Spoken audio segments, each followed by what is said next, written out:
আসসালামু আলাইকুম। রাজশাহী বানেশ্বরে আমের হাট।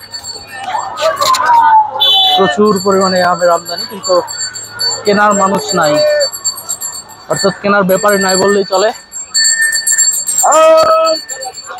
ঈদের পরে রাজশাহীতে প্রচন্ড গরম, আর এই গরমে সকল আম পাকা শুরু হয়ে গেছে।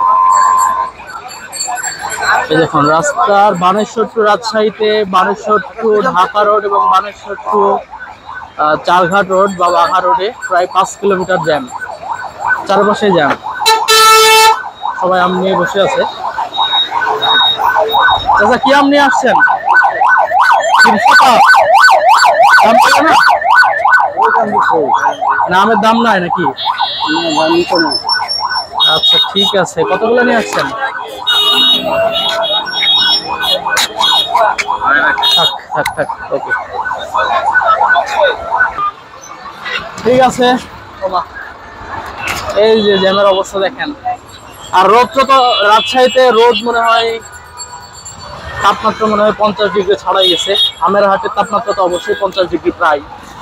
প্রচন্ড তাপমাত্রা রাজশাহীর আমের হাটে। যতগুলো আম দেখছেন সবাই বাগানি, বাগান থেকে নিয়ে আসছে, কিন্তু বাগান থেকে নিয়ে এসে বাজারে নিয়ে আসছে, তবে কেনার ক্রেতা নাই বললেই চলে।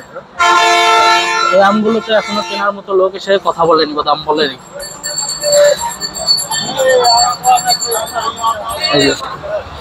ল্যাংড়া আম,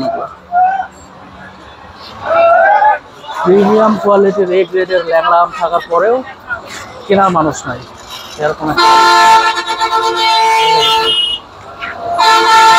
আমরা হাঁটছি তো হাঁটছি,